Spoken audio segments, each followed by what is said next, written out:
Welcome to another edition of The Ride Home with John and Kathy, live from the Salem-Pittsburgh studios. And now here are your hosts, John Hall and Kathy Emmons. Hey, thanks for coming along. It's a Tuesday, even though it feels like a Monday, right after the 4th of July holiday. And quite honestly, I think, at least here at 7 Parkway Center, we may be the only ones working. And yes, it could be, because getting in here, it was like there was nobody on the road. It's a breeze, right? So people are taking like an extra long weekend. Which is a fine idea. Christy, our producer, veritable producer, doing that herself. At the beach, even as we speak. Whatever. Wouldn't that be nice to be at the beach? She sent us a picture, a selfie on Saturday in her Golden Girls t-shirt. But she was not yet at the beach. I think she was. I thought she wasn't at the beach till Sunday. Oh, perhaps I'm wrong. I just maybe assumed when I saw her photograph that she was at the beach. No. Okay, well. But anyway, 4th of July, was it a good one for you? I very much enjoyed it. Busy weekend for us. There was a lot going on. Family in town. Yeah. That's what happens, right? Yeah. So happy birthday to Maddie, who's my niece. She's now 8 years old. Fabulous. So a big to-do at her mom and dad's house yesterday. Super fun. That was had my first dinner party in the new digs at my own house. Excellent. Yes, so that was very exciting. At least 3 times, bordering on 4, I was completely mystified at where I'd put something. Like a pan, a platter, something like where'd I put that? It's brand new. Yeah, I don't know where anything is, so I don't know. That's why restaurants, when they first open up, they do that sort of like soft open. Right, a soft open. I should have done a soft open. Right, you did. Yeah. Although it was family. It was family. I was kind of trying to put my best foot forward. Well, I appreciate you doing a soft open for family, because when I show up, you're going to know where the pans are. 2 of the things I was looking for Saturday, I still haven't found. So oh, really? Sure oh, isn't that dangerous? Maybe you threw it away. It's in the I pod. could have thrown gone. it away. I seriously thought, did I throw that away? I might have thrown it away. Yeah. Anyway, so yeah, what about yours? Happy 4th of July. We were busy as well. Yeah. Had some barbecue outdoors. Okay. And we saw fireworks not once but twice. Really? And I didn't see any? The 3rd and the 4th. Really? Right there in Forest Hills, Metropolis? No. Out in the eastern suburbs, which is very, very nice. It was good to be out. Good for you. We did hear from someone today who was on the north side for last night's celebrations that lighter crowd than he expected. See? I don't know if that was the case downtown or close to the river. Yeah, well, I just think maybe that's what everybody decided to stay home this year. Well, because we talked to one guy. I don't think we can say everybody decided. He said, I have confidence in him. That one guy. Yeah. Because he said traffic was light. Dave, we really appreciate you, but I don't know if I'm trusting Dave to tell us about all the attendance numbers for the 4th of July. I'm trusting him. He seemed trustworthy to me. Okay. All right. As we always do, we take a look at the news to start the show. Why would today be any different? It is a large news day, a heartbreaking news day. Kath, without further ado, please give us the top 4 at 4. For Tuesday, July 5th, already, 2022. Number 1. The shooter at yesterday's 4th up for adoption or into the foster care system.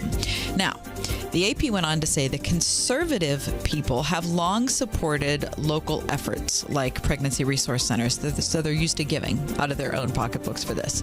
But progressives have been reticent, kind of thinking, well, that should be the government's job. Anyway, leaders on both sides of the issue say they recognize that they'll have to quickly find their way through this new reality.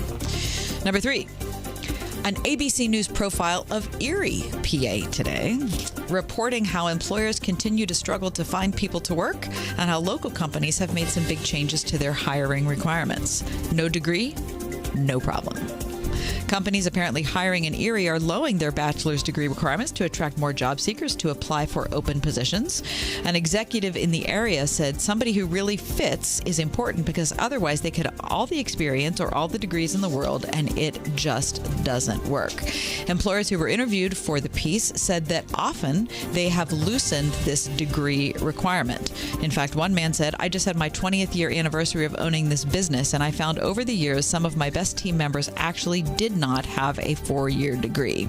That's Robert LaFaro at LaFaro Insurance Agency. He said, I look at the skills. I'm not concerned about the experience. We can start somebody fresh because we can teach them what we're already doing. And number 4, the president is awarding the Medal of Honor, the nation's highest decoration for military service, to 4 U.S. Army soldiers during a ceremony at the White House today, recognizing them for their valor in the face of tenacious fighting in the Vietnam War.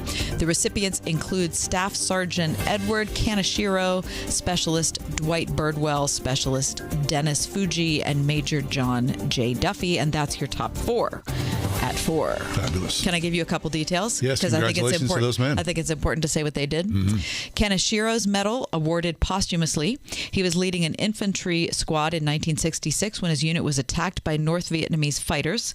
He managed to repel the attack with rifle fire and grenades, allowing the rest of his unit to pull back safely.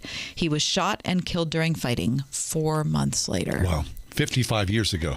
Why does it take so long for that to come around? I Don't wonder. know.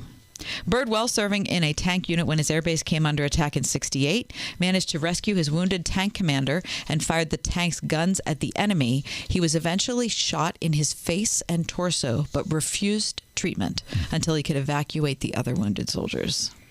Fuji was in a medevac helicopter that crashed in 1971. He rejected medical aid from another helicopter and worked to treat Allied soldiers through the next day. He put himself in danger to call in U.S. helicopter gunships to repel attacks over the following 17 hours while he was injured before he himself could be airlifted. And Duffy, wounded in battle in 1972, refused to be evacuated. In fact, moved closer to enemy positions. He was wounded again, still refused treatment. As his position came under attack over the next 2 days, he helped move the wounded to an evac site and directed fire on more enemy positions. He only boarded the helicopter once after all evacuees were on board. Wow. Fabulous. Congratulations to heroes all. Don't you think we need to hear more stories like that? In fact, today's ceremony comes only days after the death of Herschel Woody Williams, who was the last surviving recipient honored for service in World War II. And he will lie in honor in the U.S. Capitol I read this that. week. Yeah, that's very cool. Interesting. So the last generation of World War II heroes, I mean, you know, the Vietnam vets, they're no spring chickens as well. So it's good. Yeah, it's good to say out loud what they did. It's good to hear it. I mean, I do appreciate better late than never, but you do kind of wonder why it took so They long. all were awarded different levels of honor throughout the years. I see. And it was just now that they were kind of elevated to the level The that they Medal are of today. Honor. Medal Very of nice. Honor. All right, let us take a quick break. We come back. I think all of us have been part of this in one way or another, whether it's been politics, the pandemic. What is it? Far left, far right, and the centrist in the middle. How does that work in your life? We'll talk with David French from the Dispatch in just a few minutes. Stick around.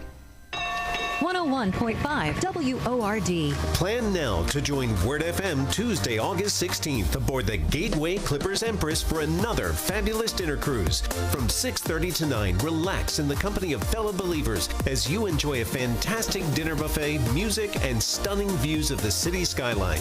The Ride Home's John and Kathy will be your cruise directors for this amazing night, sponsored by Trinity Jewelers.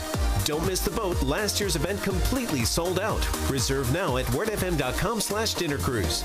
Are you kidding me? Gas prices are up again? Somebody has to do something. Well, someone did. That's why I use Upside. Upside? What's that? It's a free app that pays you back real money for every gallon of gas or diesel you buy. I just earned 25 cents back on every gallon of this tank. Hold on. So the Upside app is free and you actually get cash back every time you use it? No strings attached? Yep, it's awesome. Check it out. It only takes a couple of minutes to sign up. Instead of just watching your dollars go into your tank, start putting money back into your wallet with the free app from Upside. With the price of gas today, it's big news and big money. To cash out of your Upside cash, just transfer it to your bank account, PayPal, or a gift card. Upside users have already earned over $200 million.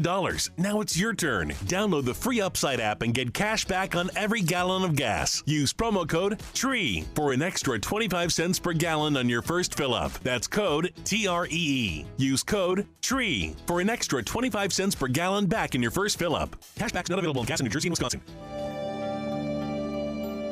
Your spouse has said your marriage is over and they're ready to walk out the door. So where does that leave you? Hi, I'm Dr. Joe Beam. We've helped thousands of couples in this exact situation. We want to share with you the things you can do right now to start turning this crisis around. If you're somebody who's lying in bed sobbing yourself to sleep because your husband has left you or walked out on you, or your wife has left you and you think, oh, well, this is it now. It's not it. There is hope. We're going to teach you the 3 things you need to start doing immediately to get your spouse back. If your marriage is in crisis. You're not going to want to miss this special Save My Marriage event happening on lovestories.com. So sign up today. Visit lovestories.com for the free Save My Marriage mini course happening now on lovestories.com. That's lovestories.com. Check out lovestories.com. Studies show decades of increased taxpayer spending per student has failed to improve educational performance. Can't we do better? Pittsburgh's Christian schools say we can. Right now, local Christian schools are offering half-price tuitions for first-time enrollees, like Rhema Christian School in Moon. If you're looking for a safe environment for kids to learn where character matters and academic excellence is served by highly qualified teachers, consider Christian education. Visit wordfm.com/tuitions.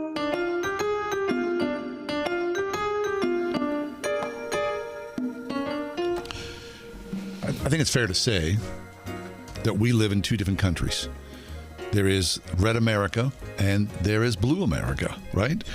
I mean, geographically, philosophically, politically, that unfortunately is where we find ourselves. And I wonder, is this a precedent? Has this happened ever in this country?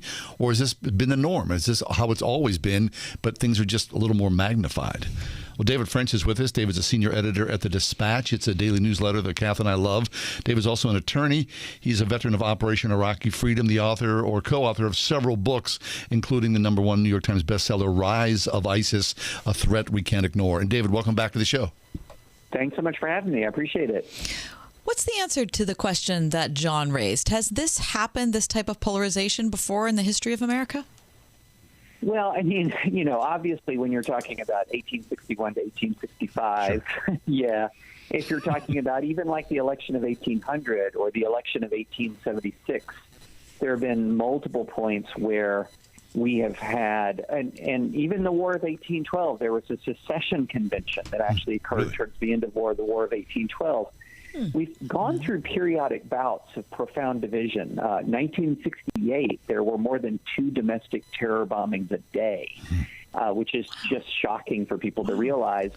But what I would say is that we've always come through these cycles, with the exception of the Civil War, which it took a civil war to get us through. But the fact is we go through them. And any given cycle, it's not a guarantee that we're going to come out okay on the other end. The fact that we have come out okay can be encouraging, but the fact that we're going through one of these cycles of division and polarization, and also that the polling indicates it's amongst millions of Americans, it's pretty deeply felt that we can't assume things are going to be okay. Mm-hmm. David, your newest book, Divided We Fall, came out maybe 2019. Is that right? 2020. Okay, 2020. 2019 and 2020, and then came out in 2020. So the idea of the book is that the chances of America coming apart are actually real. It's not just a kind of, propaganda that people are stating about. You said that the threat was real. But you write in your most recent piece for The Dispatch that you think it's even more real now than you did when the book came out. Yes, yes. When the book came out, September 2020, I finished writing it just as the pandemic hit, and I really had an open question in my mind whether a common crisis like the pandemic would bring us together, and it most definitely did not. And I could spot a lot of trends that were very, very negative, but I did not see something as dramatic as January 6th occurring as fast as it did. I did not see the lack of faith in our election being so widespread and emerging so quickly. And I definitely didn't see that January 6th was going to be so much more dangerous than you can't even say the word just, but then the attack on the Capitol, when you're talking about that there was pressure put on the vice president to essentially reverse the result of a presidential election. And had he done so, I mean, if Pence had not had the courage to resist the president of the United States, where we would be is in the constitutional crisis that could have been the worst since 1861. And it's not like we've healed since that time. So we do have a very dramatic division in this country. And there's no evidence that it's getting any better, and there's a lot of evidence it's getting worse. Right. Okay, so David, so what you just said in many ways is the exclamation point we've been dealing with for the last, I'd say, month or so since the January 6th hearings. Now, there are many people who would say, well, David, talking to the radio right now, that's crazy what you're just saying, because we're not really interested in that. What we're interested in is inflation and high gas prices. That January 6th thing, that was yesterday. And it's a partisan committee anyway. Exactly. Right. Well, I mean, people's attitudes about the January 6th Commission don't change the facts of what occurred on January 6th. So, people could be bored of it or tired of it or whatever. But if the bottom line is that if you are electing someone because of inflation, but they have a point of view that is completely at odds with the peaceful transition of power, your motivation for electing them doesn't adjust the outcome.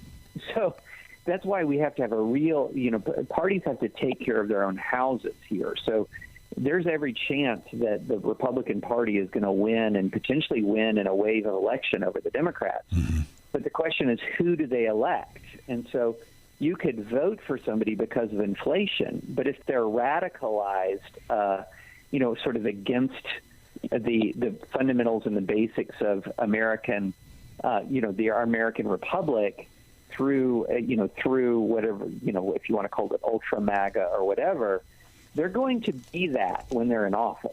And so, one of the problems we have in our elections is that we often elect people for one reason, and they govern in an entirely different way. Mm-hmm. And so you can elect somebody all day. You could say, I'm voting against the Democrats because of inflation, but that doesn't mean that the person you vote for is necessarily has even any idea of what to do about inflation, but might have a whole lot of ideas about the culture war. And so I think that's one of the reasons why we need more people paying more attention to the primary process. So that if your goal is to deal with inflation, please be sure that you're electing someone who has some real idea about that and is going to prioritize that versus sort of voting for somebody who is deep in conspiracy theories and election conspiracy theories and is not suitable for high office. Yes. Yeah, and I think that's the perpetual issue, that the best campaigners are not the best leaders, because the campaigns are often focused on flashpoint issues and not focused maybe on long-term things. And then so the person who looks the best prior to Inauguration Day, all of a sudden on Inauguration Day becomes like a completely different thing. I mean, look how much people loved Biden, right, before the election. Yeah, and it's interesting. If you actually look at what's motivating people right now, it is overwhelmingly inflation. I mean, it's overwhelmingly. You look at the issue polls and it'll say, number one issue, inflation. Number two issue, gas prices. Well, those are the same thing. It's just inflation in one area, inflation in another area. And then another one is high cost of food. Well, that's inflation also. So you have a crisis here in America where a bunch of people, and millions upon millions, are feeling like they're literally losing ground every month. It is harder to make ends meet every single month. But the stable of politicians that they have to vote for right now, I guarantee you, don't have much to say or know much about or have any understanding of the problem of inflation. It's the same cast of characters, basically, that was around in 2020 or in 2018 and now again in 2022. And you can swap out red for blue all you want on, these periodic, going back and forth changes of power. But unless you're actually getting real meaningful change in the type and character of politicians you vote for, you're not getting a fundamental change at all. And that's what really disturbs me about what's about to happen is people are going to be voting on inflation and they're going to be getting something else. And that is inherently destabilizing. From the Dispatch, we're speaking with David French. David, here you are on Christian radio. And, of course, what's happened here in the last several years, say what you will about Christian nationalism or the split of believers between red and blue. I mean, we, in many ways, Christians, people of the truth, apparently, we're saying we are, we drive this as well. I mean, we're part of the problem in a big way. Oh, yeah, absolutely. It's really fascinating. If you actually drill down into the numbers, you're beginning to see the politicization of religion so much, or really just, I would call it the religious character of politics. In other words, the spiritualization of politics so much that people are now tying their religious identity to their political identity almost inextricably. So one of the things that you're seeing is a real rise in people identifying as evangelical who don't even go to church. And why is that? Well, because they're Republican and they identify as Christian, so therefore they have to be evangelical. And then you'll see people who are actually, evangelical by their theology and go to church, not identifying as evangelical anymore. Why? Well, because they're Democrats, and evangelicals aren't Democrats. And so what's ended up driving the bus for an awful lot of people is their political identity. And that's becoming incredibly dangerous. So the line between what is, for example, just on, one side of the aisle, what is the distinction between an American secular Republican and an American evangelical Republican? Sometimes it's almost impossible to tell the difference. What is the distinctive Christian presence in that political party? And that's where it gets really difficult sometimes to separate out that distinctive Christian witness, frankly, in both parties, to be honest. Right. And we are not unique to that. That has been the challenge of believers from the very beginning, is how to interact well with government. What role should they take? How closely should they be combined? And you look at, every autocrat, they're trying to court people of the church in different ways, depending on what the ideology is. But I guess, what do we learn from that? I feel like we need to look outside of our own time to get some ideas of the mistakes that were made and the things to avoid. Yeah, one big mistake, I think the long-term prospect for religion suffers the more closely intertwined religion is with power politics. Mm-hmm. And as evidence of that, you really don't have to look any further than Europe.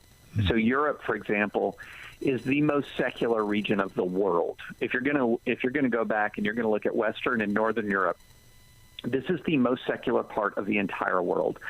Where was Christianity most intertwined between church and state for hundreds of years? It was Europe. Yep. It was Europe. That was the home of the Crusades, for example. This is the home of, the king is also sort of the defender of the faith. Mm-hmm. And so that's also now the most thoroughly secularized religious desert in the world. And there is a cause and effect there. And there is a reason why when Jesus came to earth, he did not sit on an earthly throne. He did not take the throne. He could have.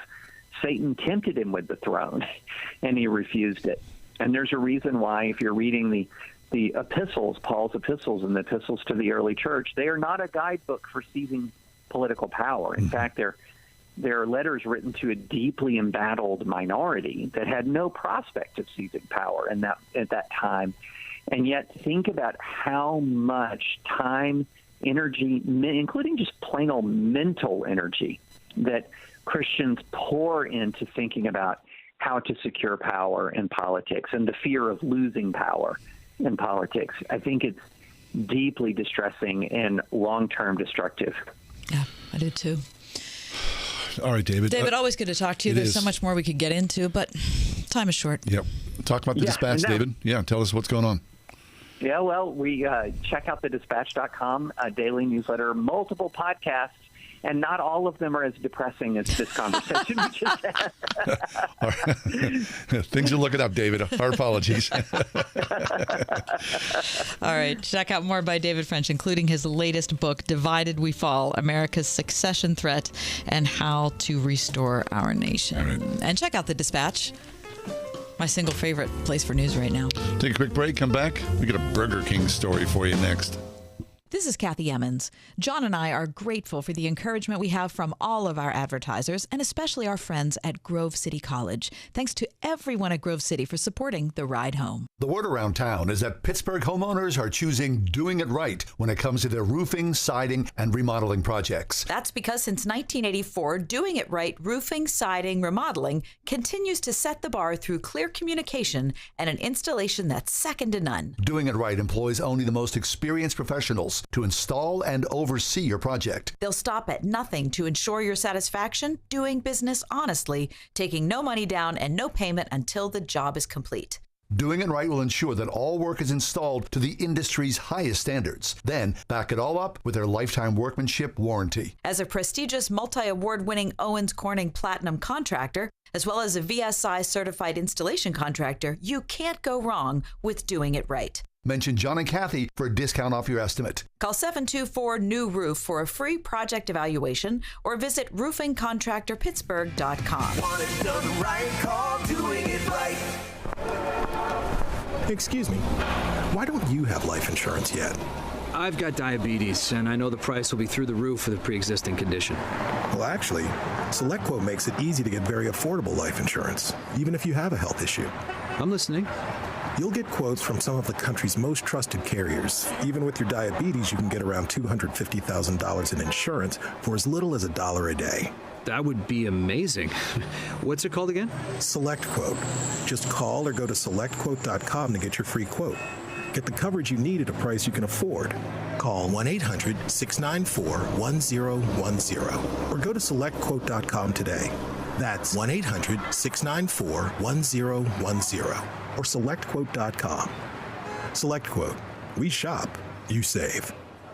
Get full details on example policy at selectquote.com/commercials. Monthly premiums vary based on health company and other factors. Not available in all states. Need new blinds or shades? Blindster.com offers custom-made blinds, shades, and shutters shipped directly to you at prices less than big box retailers. Blindster blinds are easy to install and guaranteed to fit. And right now, save 45% off any order. Just use code RADIO at checkout. Blindster.com. We are everywhere on your radio at 101.5 WORD FM Pittsburgh, at wordfm.com, the Word FM mobile app, iHeart, TuneIn, and Odyssey. You are not your diagnosis. And vision loss does not define you. Your drive defines you. And we are here to let those challenged with blinding retinal diseases know that we are driven too. To be a beacon of strength, a champion of courage, an advocate for hope. And we are stronger together. We fund. We fight. We win. We are the Foundation Fighting Blindness. Join the fight at fightingblindness.org.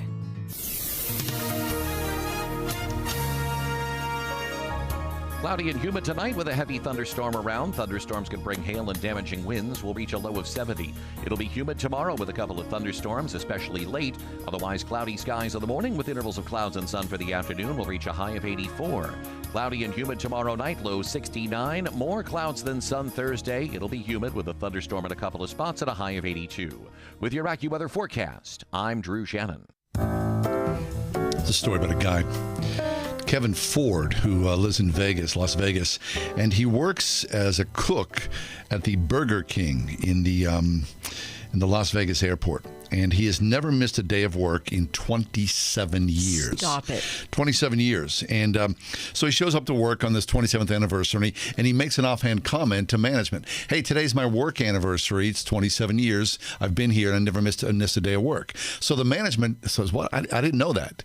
So he goes and checks some records. They do a company thing while, the shift is going on. And they confirm that what this guy, Kevin Ford, said is, in fact, reality. He's never missed a day of work. In 27 years as a cook at Burger King at the airport in Las Vegas. So they scramble. Management gets him a mug, a Starbucks gift card. That's so humiliating. And some chocolate. Okay. And they, he's like, hey, there you go. Congratulations. So he comes home, he tells his daughter, and she's like, Dad, I thought they would do a little something extra special for you. So anyway, she was like, I started a GoFundMe page. I told his story on a GoFundMe thing, and I wanted to raise $200 for him. Anyway, it went viral, as these things often do. And as of yesterday, some $270,000 has been raised for this. Oh my gosh, this guy. that's awesome. Now he says, his daughter says, he's a my mom died when we were little, so there's 4 of my sisters. And that's why my dad continued to work there, because they get great health care at Burger King. Really? It's a union shop at the airport. And so he's never missed a day, didn't want to lose his job. But, this $270,000 that came his way, he said, I really don't want that or need that. And quite honestly, I don't want to take a vacation because I don't want to break my record of 27 years. So he wants to keep going. He's going to keep on going. 27 years at Burger King, not missing a day. That's super cool, isn't it? He's got to be flame broiled by this time. He probably smells like a Whopper, don't you think? Which is a delicious smell, by the way. It is very much. I wonder what I think it's the best smelling fast food burger. Because they make a point of pumping that flame so grill delicious. thing out. Okay, we'll take a quick break. We're going to talk about Analog Church. Jay Kim's next. Why we need real people. Do we need real people? We need everybody here. 101.5 WORD. I'm Alan Jackson, and I have the privilege of joining you each day to open the Word of God and ask for His input. And I'm convinced the challenges we face in today's world are more spiritual than they are political or economic. Exploring God's Word together is refreshing. It equips us for everything that comes our way. Join me, and let's see what God has in store for us today.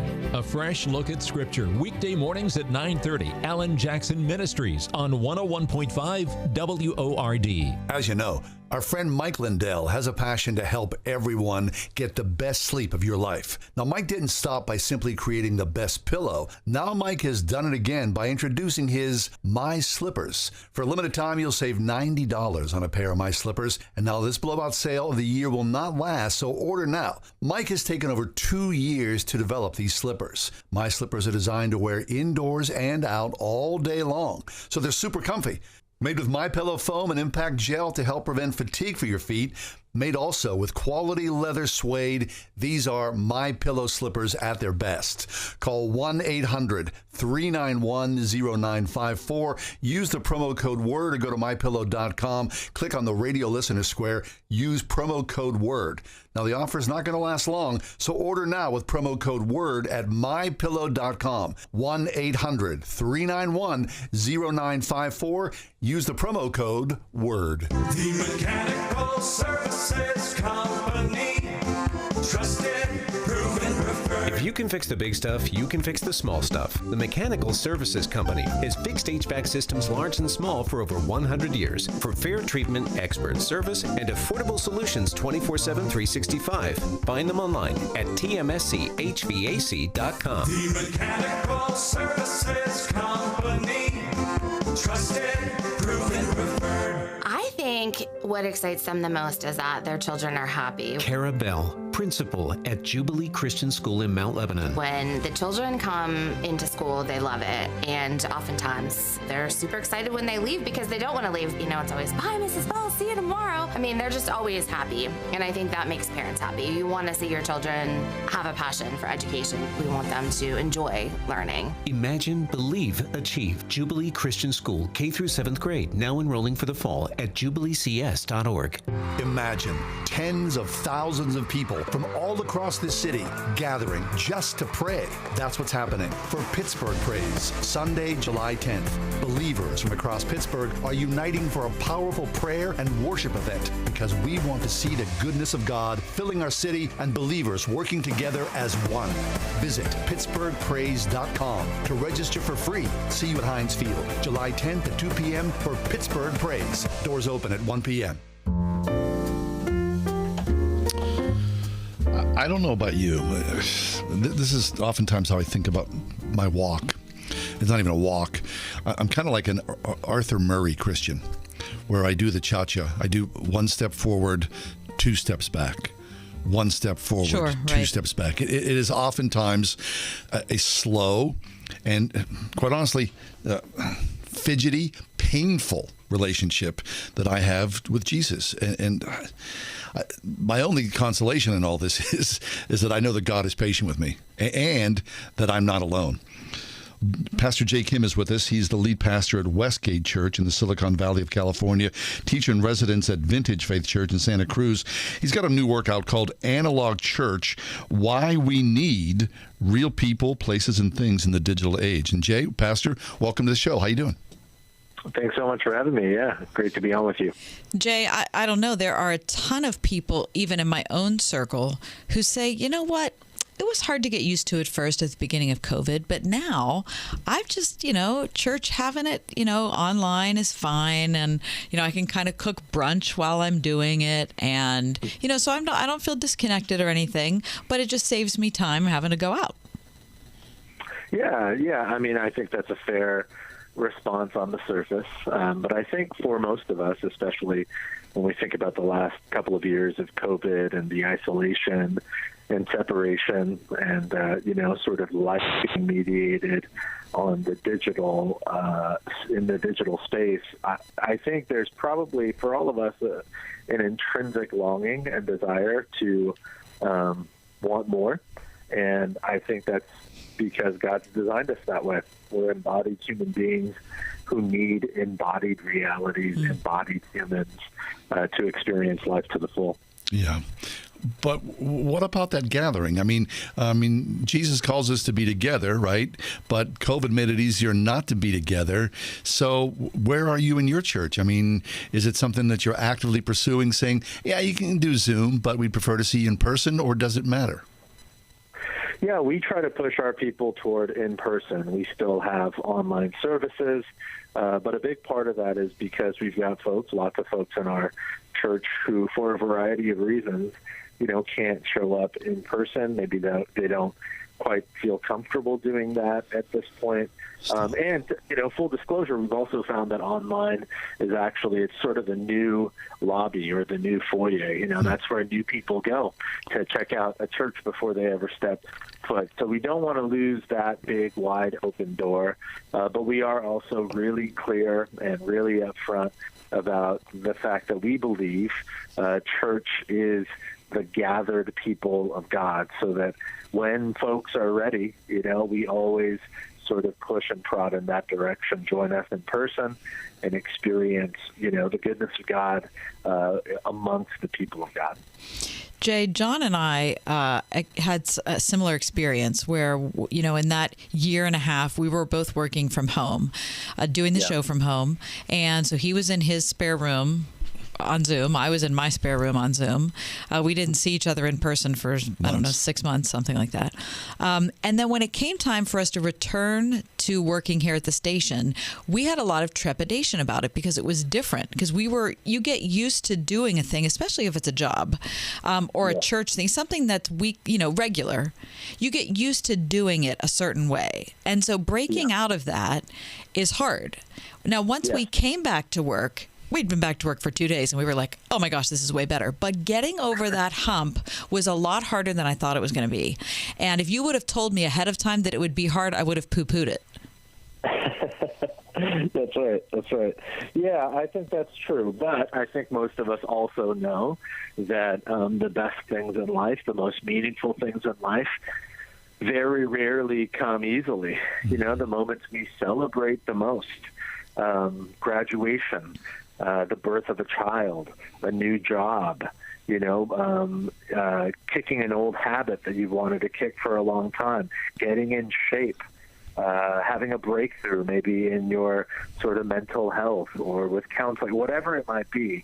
The most meaningful steps we take in life never come easy. And in some, beautiful, profound way, it's the fact that it came through effort and effortful participation that actually imbues the experience with so much meaning. So I think that's intrinsic to human experience. I think most people understand that. I think most people embrace that.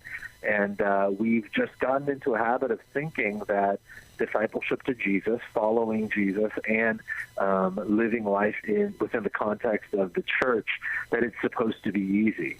But if it were so easy, it would lose its value, its meaning, So it would be like ordering lunch through like a drive-through or an app. Yeah. That's very different than a long afternoon of cutting vegetables and grilling meat with loved ones and preparing a meal. But, it's a different experience when you share a meal like that you've sort of labored over in love. At the same time, Pastor, church is sure messy, isn't it? It's messy because we're messy. We're all just a mess of people.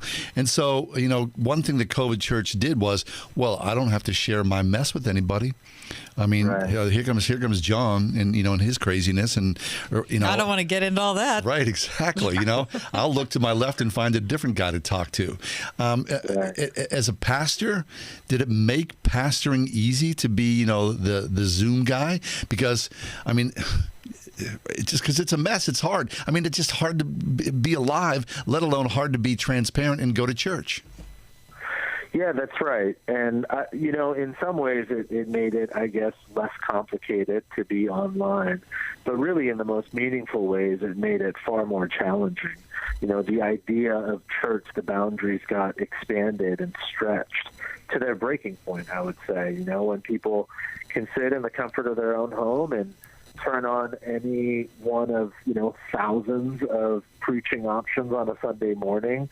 And I'm not against that. I think there's great Christian content out there that if it's helpful for folks, they should consume. But the church is very different than Christian content. Preaching and the gospel is obviously a part of that, but the church is so much more than that. The church, again, the gathered people of God. So, I think about Paul's words in Ephesians, when he says that Christ has become our peace and he has essentially broken or torn down the dividing wall of hostility, making two into one, right? That's what it looks like to be the church. I think of Jesus's final prayer for us before his arrest and crucifixion in John 17, when he says, Father, I pray that they may be one as you and I are one.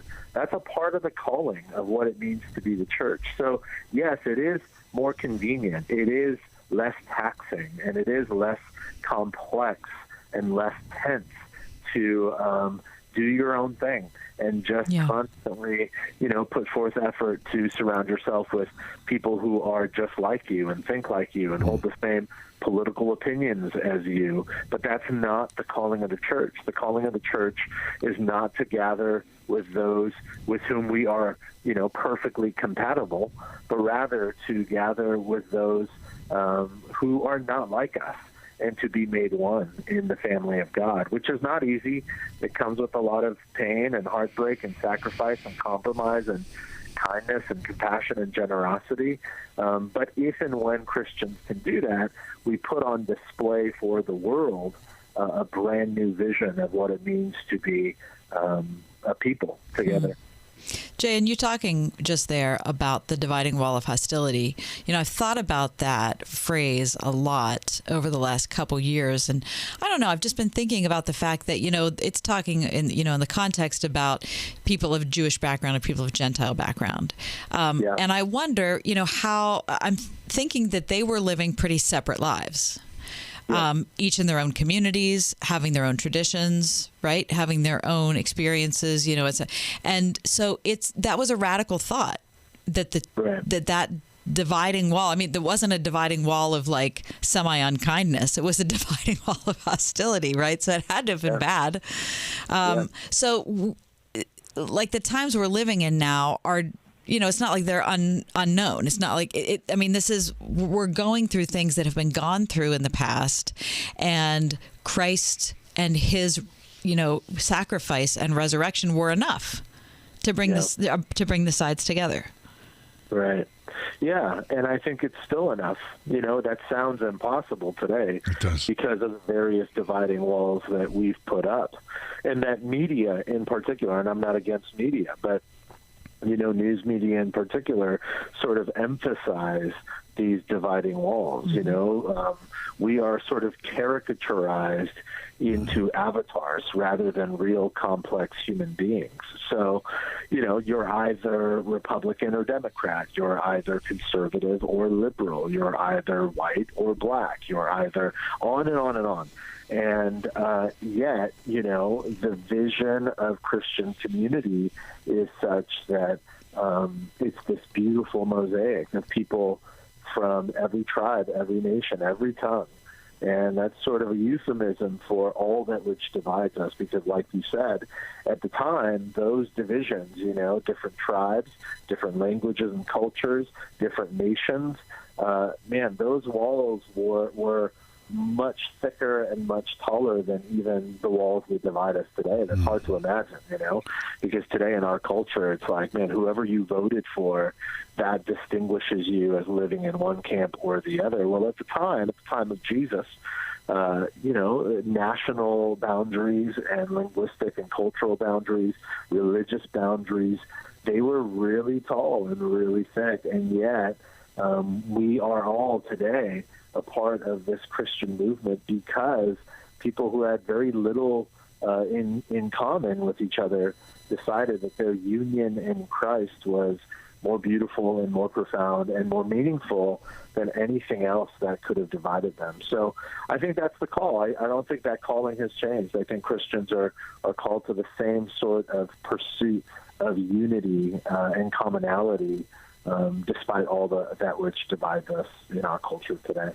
We're talking with Pastor Jay Kim from Westgate Church in the Silicon Valley. His new work is called Analog Church, Why We Need Real People, Places, and Things in the Digital Age. So, Pastor, is that your encouragement? I mean, that's why you say, I'm going to spend time and write about the analog church. Is that why we need to be together? Yeah, absolutely. Absolutely. I think that, again, I said it before, but, there is nothing that can replace embodied presence with one another. I just think it's so vitally important. And it's important in terms of what it means to be the people of God, and it's important in terms of what it looks like to follow Jesus faithfully in the digital age. So, yeah, I have a couple of books on the matter. Analog Church, of course, is one, and then a new book coming out at the end of July called Analog Christian, which is all about the fruit of the Spirit of God as He cultivates new life in us. So it's both and, it's communal and it is personal, and those two things sort of intertwine with one another. But I think that if we can lean into, the life that God has for us, the life He longs to cultivate in us by His Spirit, then it's gonna feel like a breath of fresh air in the midst of, all of the digital divide and the digital chaos that we find ourselves in. Amen to that. Come, Holy Spirit, come. Pastor, thanks an awful lot. Appreciate the work.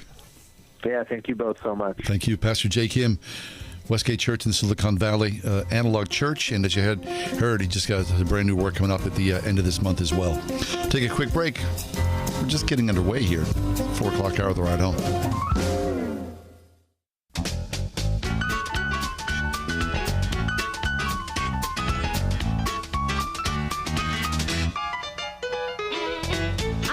You scream. We all scream for ice cream.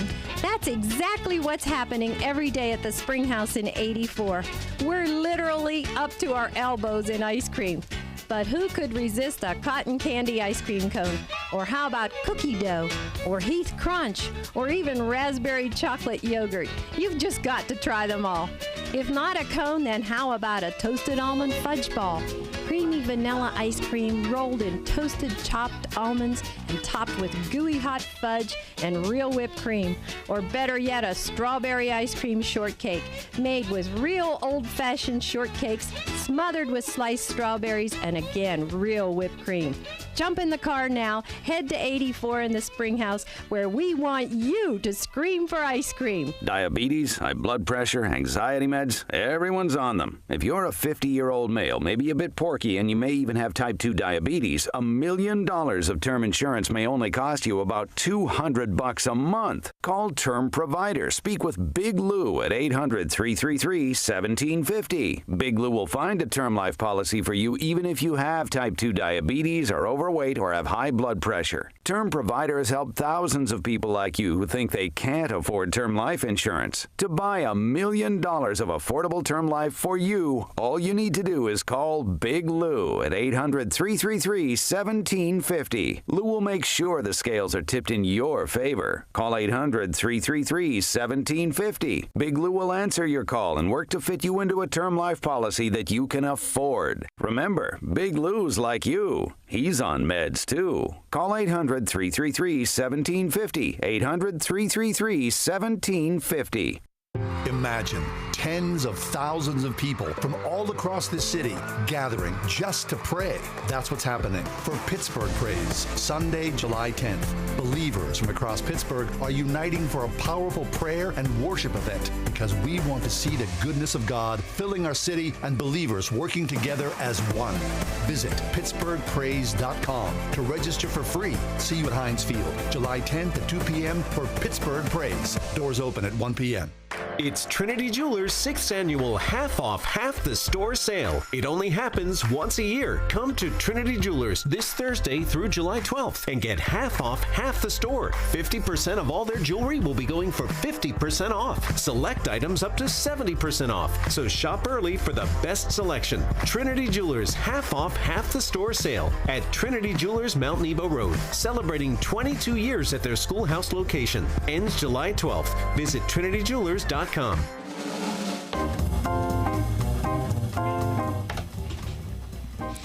Celebrity birthdays today, John. Hey. Always happy to present those to you and just And this is a weird thing, a weird segment. I know. Who talks about celebrity birthdays but I know. us? And because you have this weird ability to know how old people are.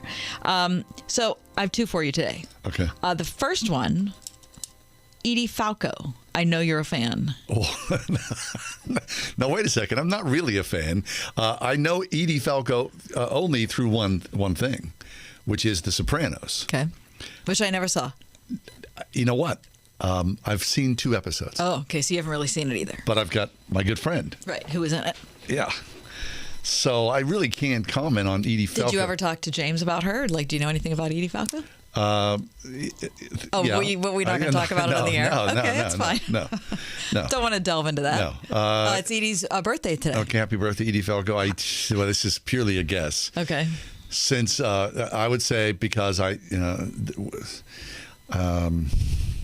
relationship in the past. I would say she's 56. Wow, that's pretty close. She's 59. 59. She's Okay, 59. all right. Okay, not bad. Okay.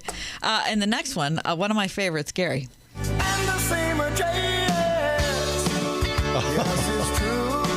that's a sad story. Why is that a sad story? Because he can't sing anymore. Well, I was actually wondering what the update on that was. There is no update. I've read this. It's Huey Lewis, of course. Yes. Huey Lewis and the News. Wonder how the News is doing. I love that band.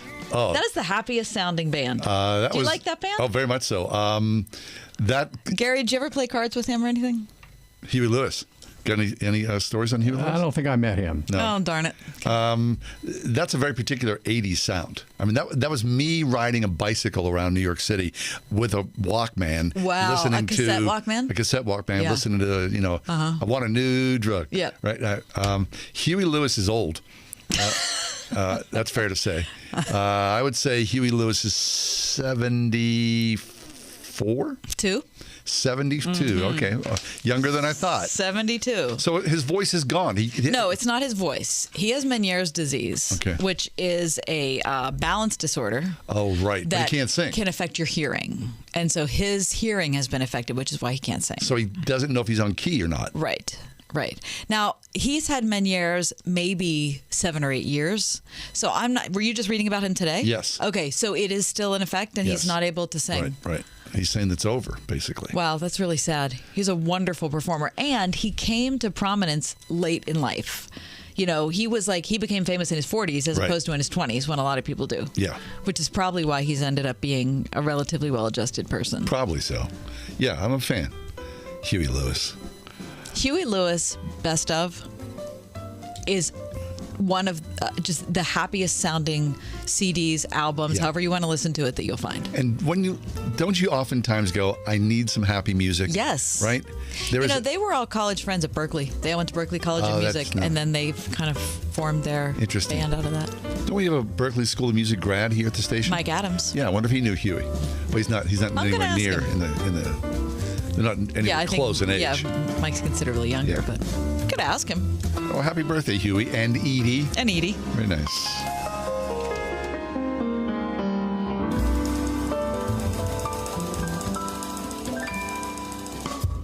.5 WORD-FM Pittsburgh. On your smart speaker by saying, play the word Pittsburgh. And on your phone via the Word FM mobile app, iHeart, TuneIn, and Odyssey. Eric. With SRN News, I'm John Scott. The July 4th holiday travelers are returning home now. The AAA says of the 48 million people who traveled over the long holiday weekend, most went by car. Car travel expected to set a new record, even though gas prices are historically high, $4.80 a gallon today. AAA Senior Vice President Paula Twydale says summer travel is kicking into high gear. People are ready for a break, she says, and they may be going by car in record numbers because of the airline cancellations and delays. AAA says the share of people traveling by air will be the lowest in more than a decade. I'm Rita Foley. And the gunman who attacked an Independence Day parade that killed at least 6 people in suburban Chicago, Robert Crimo, is now behind bars. The Dow is down 285 points, the Nasdaq up 126. This is SRN News. Hey, I'm Andy. If you don't know me, it's probably because I'm not famous. But I did start a men's grooming company called Harry's. The idea for Harry's came out of a frustrating experience I had buying razor blades. Most brands were overpriced, overdesigned, and out of touch. At Harry's, our approach is simple. Here's our secret. We make sharp, durable blades and sell them at honest prices for as low as $2 each. We care about quality so much that we do some crazy things, like buy a world-class German blade factory. Obsessing over every detail means we're confident in offering a 100% quality guarantee. Millions of guys have already made the switch to Harry's, so thank you if you're one of them. And if you're not, we hope you give us a try with this special offer. Get a Harry's starter set with a 5-blade razor, weighted handle, shave gel, and a travel cover, all for just $3 plus free shipping. Just go to harrys.com and enter 3388 at checkout. That's harrys.com, code 3388. Enjoy. Pittsburgh CLO presents Godspell, the beloved musical from the composer of Wicked, Stephen Schwartz. This new production, created just for Pittsburgh, is filled with beloved hits. Bless the Lord, We Beseech Thee, Beautiful City, and Day by Day. Prepare ye for Godspell, a show overflowing with kindness, tolerance, and love. 1 week only, July 12th through the 17th at the Benedum Center. For tickets, visit pittsburghclo.org. My heart was racing just making spaghetti. I could have waited to tell my doctor, but I didn't wait. I was short of breath just reading a book. I could have delayed telling my doctor, but I didn't wait.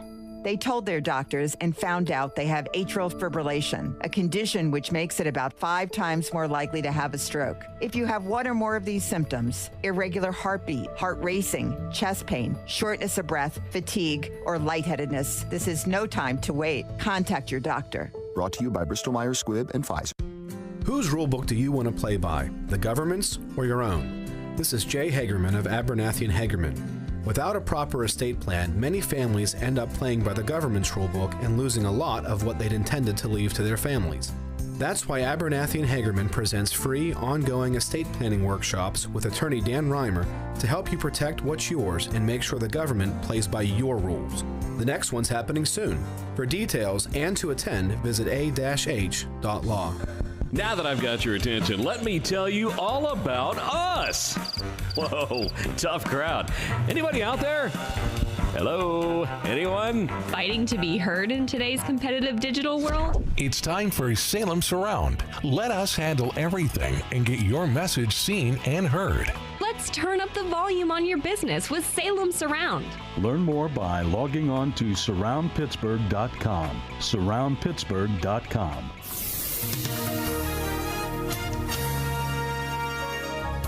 Cloudy and humid tonight with a heavy thunderstorm around. Thunderstorms could bring hail and damaging winds. Will reach a low of 70.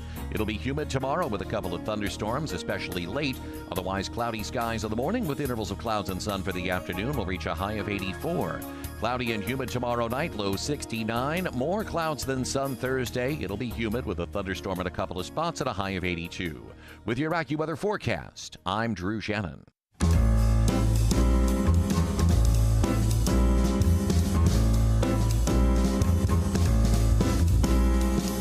Welcome to another edition of The Ride Home with John and Kathy, live from the Salem Pittsburgh studios. And now here are your hosts, John Hall and Kathy Emmons. How do you feel about perfume? I like perfume, but it has to be in the right milieu. Exactly. Mm-hmm. I don't feel like I'm good at picking it out. Oh. You know, like yeah. like if I smell one on someone else, I think, oh, that's nice. But if you took me to a store and they all just smell like perfume, I mean, they smell different. I can tell them apart, but I can't really tell what I like and what I don't like. Oh, so you don't have this is my scent. I do, because it's the only one I have. So that's easy. But it wasn't like I invested months of time or days or hours, even minutes, coming up with that. Now, here we are in this, hermetically sealed room. Yes. You don't often, I try not to, because we're very close. And so I don't want to like overpower you with something crazy. Speaking of that, you do know people. Which is what I'm trying to avoid. I mean, I do. I always kind of love it. I do. Whenever you smell someone before almost you see them. Right. Right. I mean, and that can be good. It's fun. That's like a signature type of thing. It very much is. But what if you don't like the smell? Then. Have you ever? I've been to church. And are you kidding? And you're like, a pew or 3 or 10 pews away, and you go, "What's going on there?" Exactly. I had chosen a scent when I was in college. Yeah. And it was probably 2 years later that all my roommates told me that none of them liked it. 2 years. Mm-hmm. Took them that long to get the guts up. Imagine. That's why they didn't tell me they didn't like my boyfriend. That's rough. Okay, so I saw an article today. Get a whiff of this. So a perfumer by the name of David Moltz, he says this. You know that scene where Mary is washing Jesus' feet with an alabaster jar of nard? It's such a spiritual moment. What would that smell like? Nard, or spikenard, is a lesser-known essential oil than lavender or jasmine, best known from its biblical reference as the fragrance of Mary Magdalene used to anoint Jesus. Mr. Moltz, a founder of the fragrance label DS and Durga, imagined that it would smell very Valerian-esque. I don't even know what that is. Valerian-esque. So he bottled it up, and he named the perfume Jesus' Feet. One of 12 fragrances in the religious vegetables subgenre of perfumes that this man has made. It is Art Meets Scent Exhibition. It opened last week on display July 2nd at the Olfactory Art Keller, a tiny Chinatown gallery in New York City. It's next door to a seafood market. So you would imagine. Talk about olfactory. Jesus' Feet, a bottle, costs $1,500. Mm-hmm. Okay, now wait a minute. So this is an exhibition that you can visit and you can buy. Okay. Yes. Mm-hmm. It's a gallery where you can buy apparently limited editions of one-of-a-kind fragrances, which the premier exhibit, the premier brand or scent is called Jesus' Feet. Now, this guy wants to push the boundaries. He says he has something called, another fragrance is called No Shirt Temple. It contains essential oils that he bought on the side of the road in India after visiting an 11th century temple. The dress code requires men to go topless. So that's why he called it No Shirt Temple. It's made with some very weird ingredients, which I'd rather not talk about on the air. But would you be more inclined? Would you like to try? I'd like to go to the exhibit.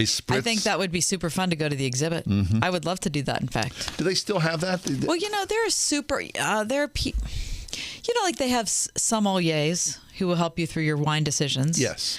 Yeah. Part of their skill level is that their olfactory system is very high functioning. Yes. So you would think that there'd be a scent master? Yes, I would think there would be. Why did you do that? Well, because I don't know. I don't think I'm skilled enough for that. And if I can't pick a perfume for myself, I'm pretty sure I'm not ready for that.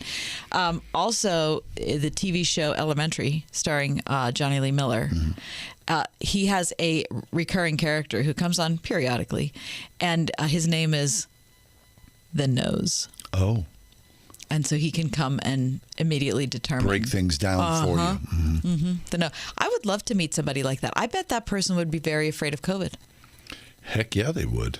Right? It could, endanger their life's work. What about those people like that? Yeah, I mean, people who make their living smelling, tasting, sipping, right? Right. COVID is like a serious danger to them. Yeah.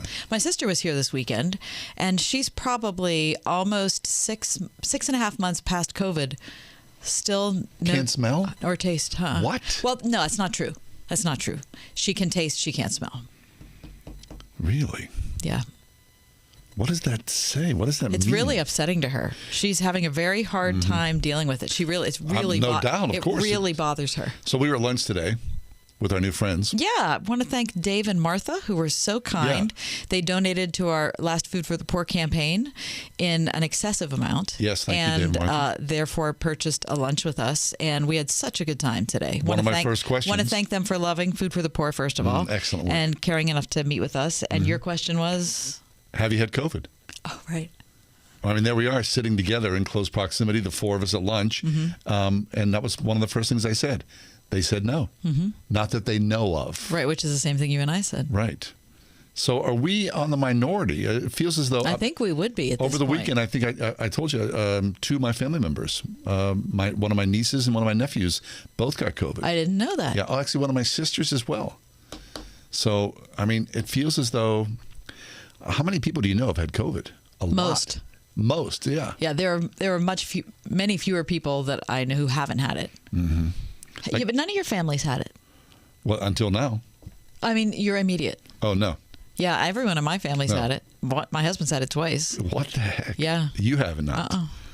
I don't know what it means. I don't know. Every time I just kind of resign yourself to the fact that you're going to get it, don't you? Yes. We have to get it. We can't not get it. So far, so good. That's all you can say. say. That is the problem right now by saying that out loud. Next week, I'll be, how's John? Next week, it'll probably be Wednesday. It's tomorrow. All right, it is. Coming up next, our friend, the Reverend Terry Tim. We're going to talk about the spirit of freedom. Stay with us. It's the Tuesday post 4th of July edition. The Ride Home.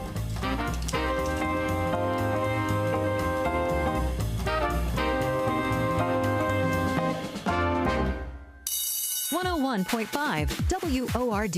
It's summer in Pittsburgh, but Word FM is already talking about heading back to school. Back to school! If you've ever considered sending your child to a Christian school, but the cost was holding you back, check out the WORD half-price tuition deals now at wordfm.com. Send your child to a school that's teaching them the same values you're teaching at home for the full year, but only pay for half. See the complete list of schools now at wordfm.com/tuitions. As you know, our friend Mike Lindell has a passion to help everyone get the best sleep of your life. Now, Mike didn't stop by simply creating the best pillow. Now, Mike has done it again by introducing his My Slippers. For a limited time, you'll save $90 on a pair of My Slippers. And now this blowout sale of the year will not last, so order now. Mike has taken over 2 years to develop these slippers. My Slippers are designed to wear indoors and out all day long, so they're super comfy. Made with MyPillow foam and impact gel to help prevent fatigue for your feet. Made also with quality leather suede. These are MyPillow slippers at their best. Call 1-800-391-0954. Use the promo code WORD or go to MyPillow.com. Click on the radio listener square. Use promo code WORD. Now, the offer is not going to last long, so order now with promo code WORD at MyPillow.com. 1-800-391-0954. Use the promo code WORD. The fight for the unborn is raging in our country. The Supreme Court has overturned Roe v. Wade, clearing the way for many states to ban or severely limit abortion. The debates have never been stronger. During this critical time, the award-winning film The Matter of Life cuts through the rhetoric and hatred and exposes the real issues surrounding the plight of the unborn. The Matter of Life. Stream it today at salemnow.com and have your own life transformed as you watch The Matter of Life. Is your school a true partner in your child's education? They should be. Pittsburgh's Christian schools agree. If you're looking for a safe environment where kids can learn, challenge, and grow with highly qualified teachers who are not only caring but accessible, where academic excellence goes hand in hand with character development, consider Christian education. Right now, local Christian schools are offering half-price tuitions for first-time enrollees, like Pittsburgh Christian Academy in West Mifflin. Visit wordfm.com/tuitions. Our biblical beliefs about marriage, human sexuality, and gender are increasingly countercultural. In fact, our views are often considered offensive and infringing on personal freedom. Sometimes this makes Christians look like the bad guys. How should we respond? Request your copy of the book Being the Bad Guys, available today at truthforlife.org.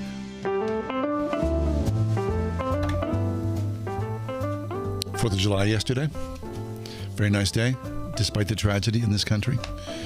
Terry Tim is with us. Terry Tim is the lead pastor at Christ Community Church of the South Hills. Terry, welcome back. How you doing today? Afternoon, John and Kathy. I'm doing well. Good. Doing well. It feels like a Monday, but it's a Tuesday. That's exactly what John said. It's just the way it is. It's a weird day. We're all living through it.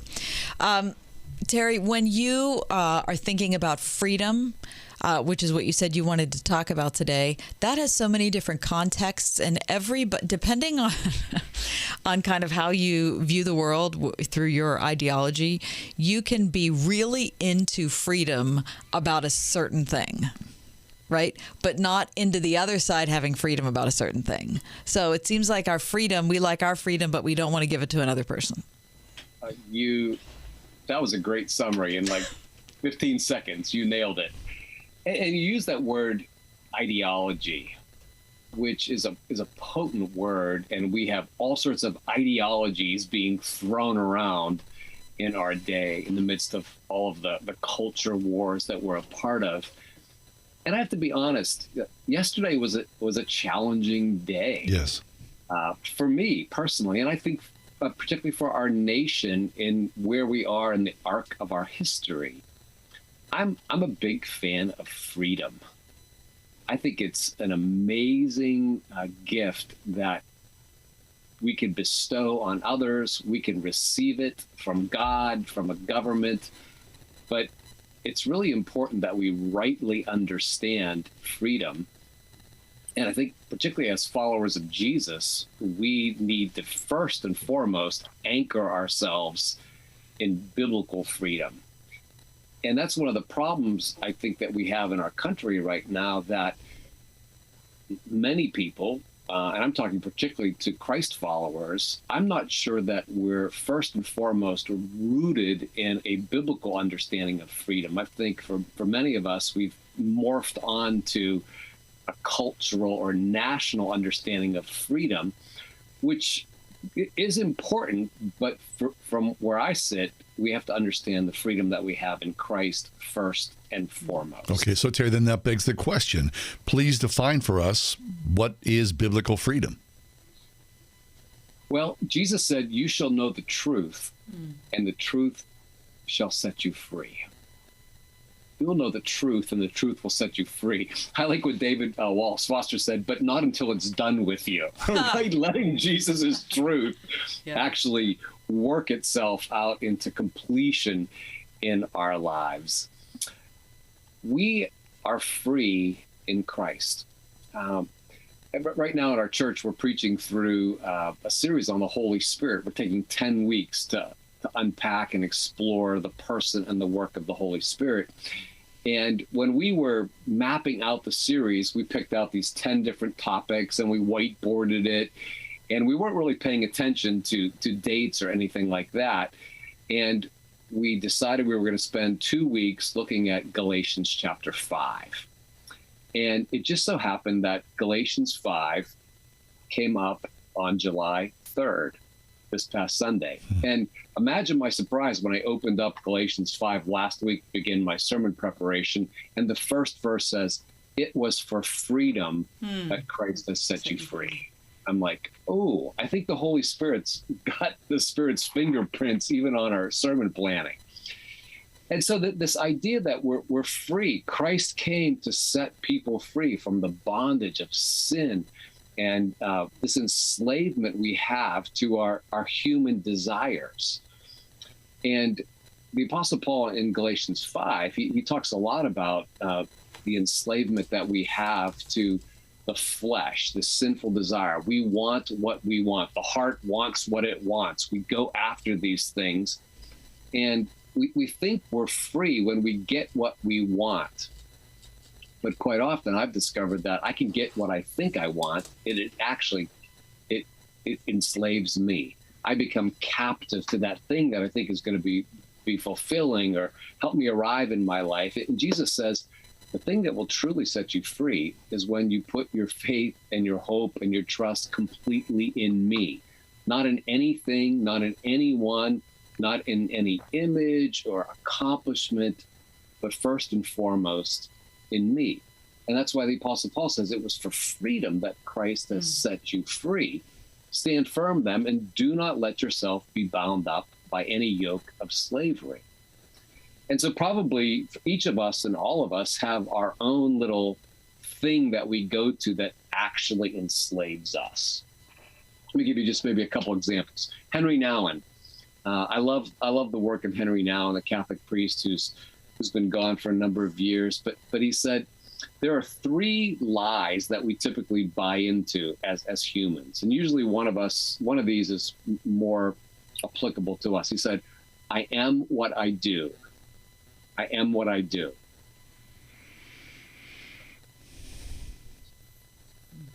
I am what I do. Sorry, I lost you there for a moment. We're back. We're back. Okay, that's good. So now it said there are 3 lies that we can get caught up in. The first one is I am what I do.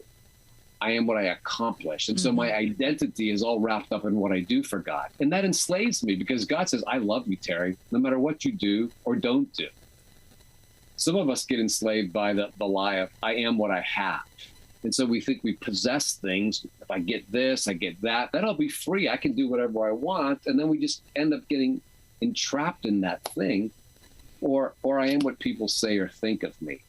And so we're always trying to massage our image and get people to think or say things that are affirming and approving. And we get caught up in that. And Jesus says, no, I'm setting you free. But he also says, don't use your freedom to indulge yourself. Use your freedoms to serve others in love. And that's where I think we're facing a real crisis point in our culture is how do we use the freedom that we've been given in Christ? And I would say, how would we use our freedoms that we have as citizens of this country for the well-being of others? And that's the challenge point. That brings us into such stark relief in comparison to the culture.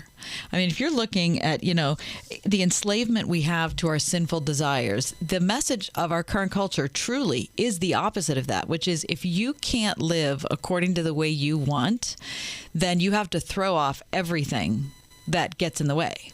So regardless of, there should be no restrictions, there should be nothing that gets in the way of your sexual freedom or your gender identity, or, you shouldn't have to go to a job if you don't want to. You shouldn't have to report to a person you don't want to. You shouldn't have to be responsible to a governing authority you don't like. I mean, truly, everything about contemporary America is the opposite of this. This idea of freedom for me or freedom for us. Do I use my freedom, again, to indulge my own desires, or the scriptures call us to use our freedom to promote the common good, to serve others, to bless others, to love others in concrete, tangible ways. And you're right, Kathy. I mean, think about, you can go all the way across the political spectrum, and you think about some of the issues that are dividing our country on both the right and the left. And really, both sides are, I want unfettered freedom. I want to do what I want to do. I was talking to a friend of mine, Pastor Chris Ansel, today. We were talking about this a little bit, and he brought up this phrase, "My body, my choice." Right? We hear that particularly in the pro-abortion, pro-choice kind of camp. It's my body, my choice. I have reproductive rights. But we've also heard that phrase, my body, my choice, regarding masks and vaccines. Right. So, I mean, both sides kind of the political spectrum have, exerted this hyper individualism where the scriptures always call us to a communitarian sense of my freedom. I need to use that and steward that for the well-being of others, which means sometimes I am not going to get what I want. And that's actually the example of Jesus, who is the ultimate, the epitome of what a free life actually looks like. Mm-hmm. I started my sermon, on Sunday by reading, a little bit from the Declaration of Independence, right? We hold these truths to be self-evident, that all men are created equal, that we are endowed by our Creator with certain unalienable rights: life, liberty, and the pursuit of happiness. How would Jesus respond to these rights of life, liberty, and the pursuit of happiness? And Jesus basically said, I'm going to give up my rights to life and liberty and happiness for the sake of others. I'm going to give them up, my freedoms, all the prerogative that I hold as the divine Son of God. I'm going to lay those down so that I can give life to the world. That's the model that as Christ followers we have. That's the paradigm for freedom, using our freedom in love. And so when I hear you say that, Terry, I think, it's an indictment against us, is that we're just so used to our freedom. We've been spoiled by our freedom so much that we don't really know what we have, or we don't hold it as precious as it is, because we've just been born with it. This is how we live. This is what we expect. And the rest of humanity, the rest of the world, well, you figure it out on your own terms. But what I've got, I'm just going to, exploit to the nth degree, because this is what I have. It is embedded in us, and I think a big part of it is in my sinful nature. I was with my daughter a couple of weeks ago, my older daughter, and we were driving to Michigan for a family wedding. And I'm on I-80, headed toward, west. Yeah. And if you've ever been on that road, it's like 4 lanes, oh my gosh, wide open, straight as could be. Flat as anything. Flat, right? Speed limit is 70, and I'll own up to it. I was going more than the speed limit. Sure. But I said to my daughter, I said, there should be no speed limit on this road. You should be able to go as fast as you want. Yeah, Autobahn, yeah. And as I said that out loud, it's all about me. I want to go as fast as I want. The speed limit is a constraint, and that constraint is designed to keep us safe. And I was doing a little research, for every 10 miles an hour that you're going faster, the chance of a fatal accident increases 2 or 3 or 4-fold, right? So the speed limit is a constraint to not only keep me safe, but to keep the other people on the road. But me... Yeah, we don't care about them, though. We don't care about them. I'm going 75 and I want to go unlimited. Now, that's a simple illustration from my life, but that is illustrative of I want what I want, and I really don't care about other people. That's the heart of the sinful nature. And, as followers of Jesus, we really need to celebrate a Dependence Day. We're not independent from Jesus. We need to be dependent upon Jesus for everything, and to use the freedom that he's given to us, the freedom to be the people he's created us to be, he's redeemed us to be, he's gifted to be, to use those freedoms again to humbly serve other people in love. That's the way of Jesus. It's the Reverend Terry Tim, Christ Community Church of the South Hills. We need to take a break. When we return, Terry's family has had some significant challenges when it comes to caregiving. We're going to talk about that. So if you are in a position where you're caring for someone else and need some hope and help, stay with us. We'll be right back.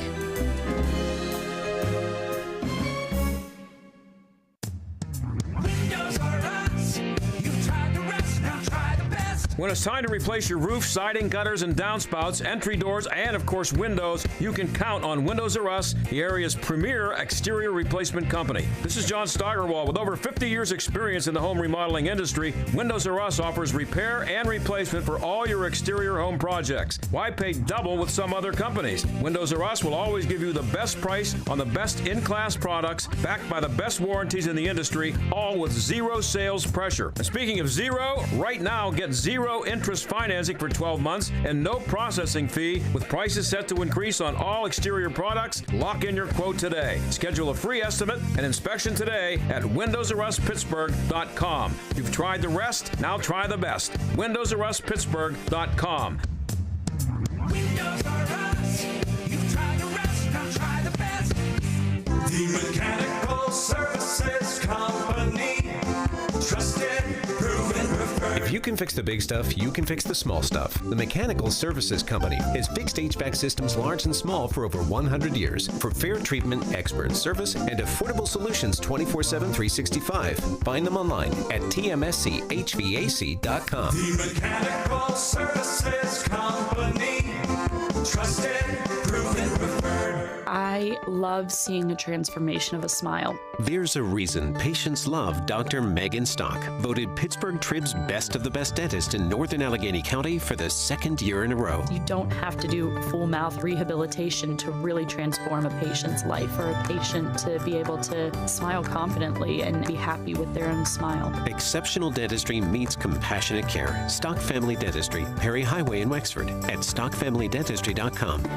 This is Pastor Tom Hall. People are capable of such goodness. So why are we at war with each other?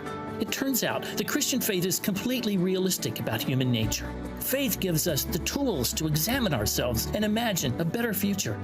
Join us for worship at First Presbyterian Church of Pittsburgh, 326th Avenue, downtown, Sundays at 10:45 for our sermon series, What's Wrong with Us?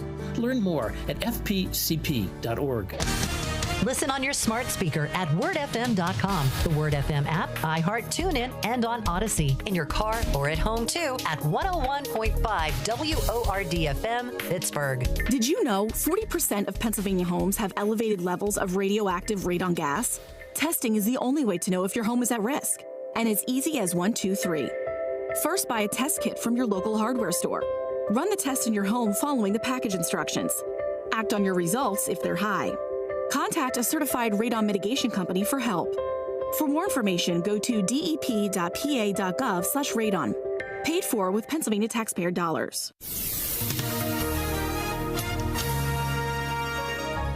Cloudy and humid tonight with a heavy thunderstorm around. Thunderstorms could bring hail and damaging winds. We'll reach a low of 70. It'll be humid tomorrow with a couple of thunderstorms, especially late. Otherwise, cloudy skies in the morning with intervals of clouds and sun for the afternoon. We'll reach a high of 84. Cloudy and humid tomorrow night, low 69. More clouds than sun Thursday. It'll be humid with a thunderstorm at a couple of spots at a high of 82. With your AccuWeather forecast, I'm Drew Shannon.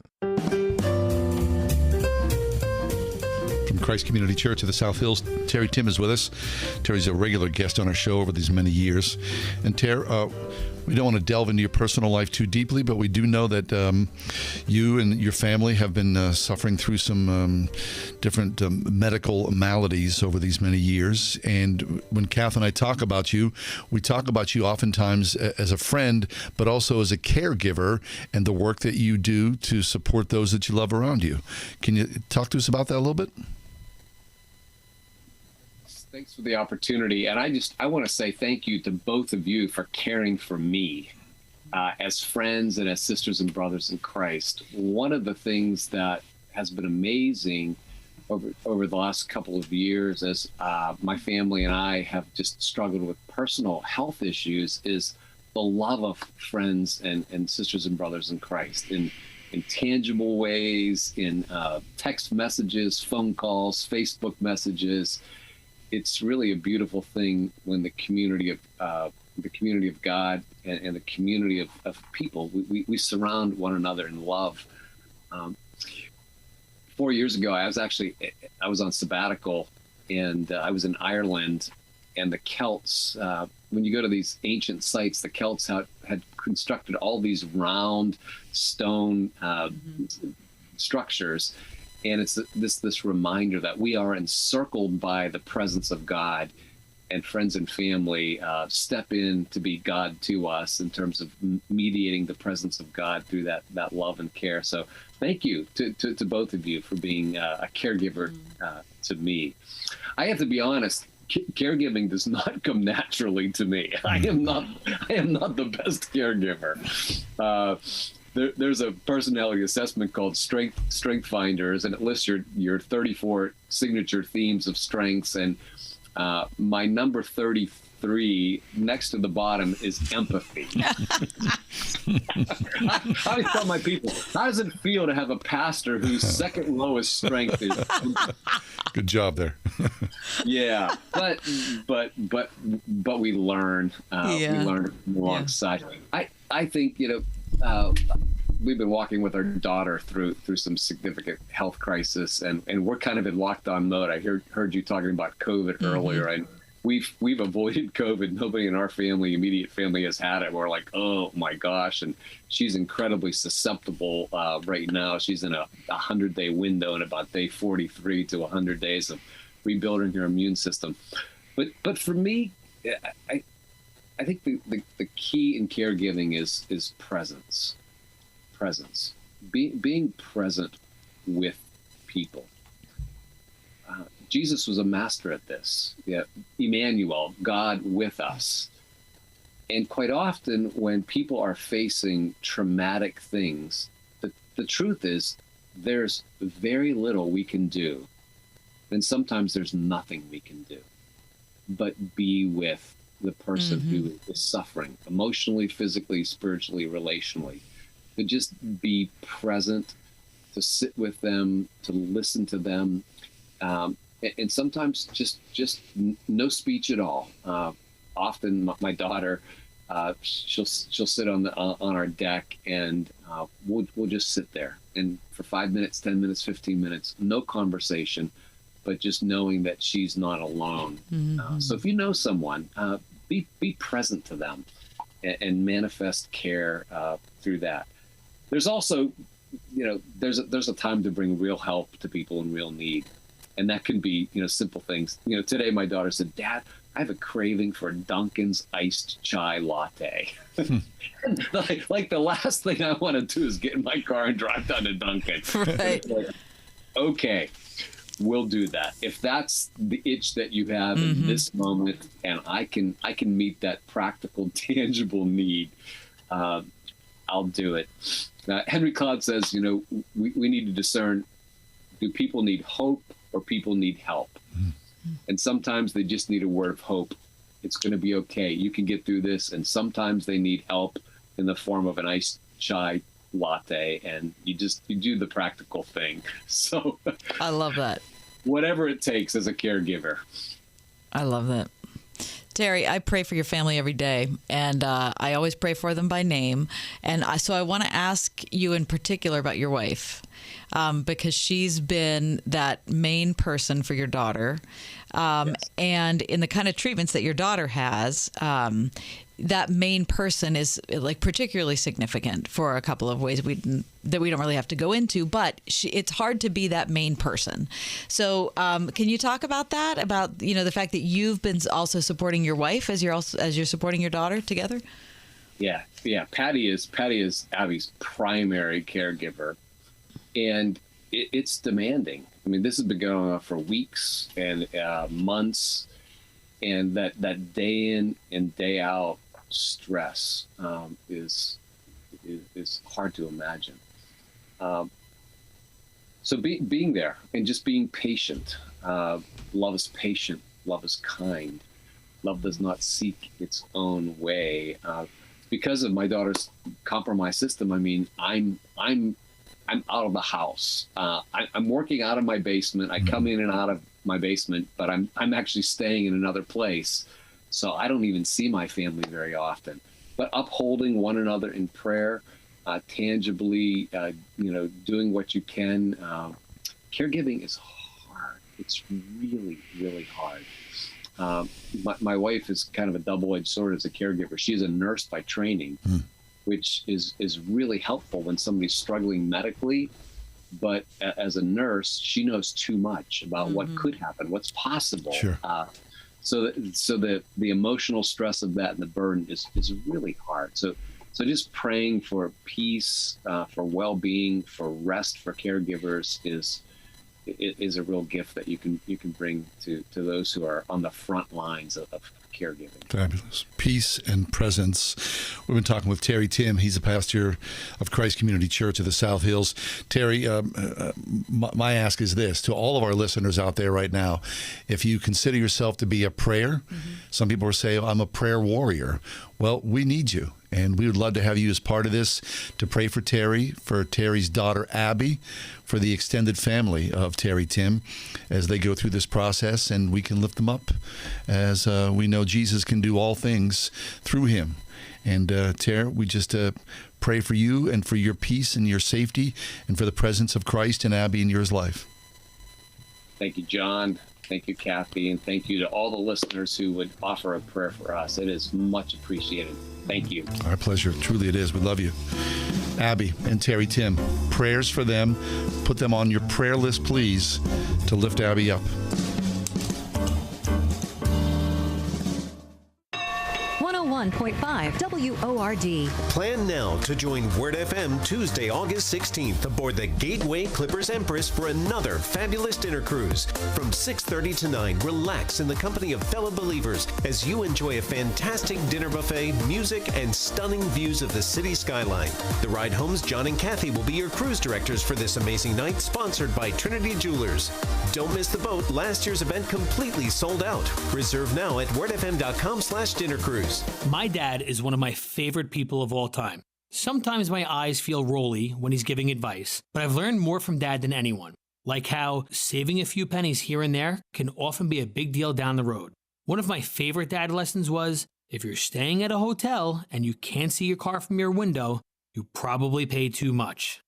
It's Ryan from United Faith Mortgage, and the mountaintop of my job is when we get to save good people, like Word FM listeners, some life-changing pennies.